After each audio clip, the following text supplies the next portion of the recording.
হয় আমাৰ তেজপুৰৰ আৰক্ষী ছাউনীত ইতিমধ্যে অসম আৰক্ষীৰ প্ৰথম দিনাখনৰ নিযুক্তি প্ৰক্ৰিয়া আৰম্ভ হৈছে আৰু প্ৰথম দিনাখন ফিমেল কেণ্ডিডেট আছে তেওঁলোকৰ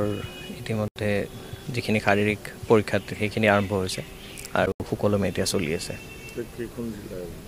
আমাৰ তেজপুৰ ৰিজাৰ্ভত শোণিতপুৰ আৰু বিশ্বনাথ এই দুখন জিলাৰ কেণ্ডিডেট আহি আছে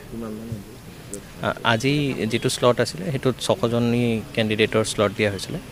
তাৰে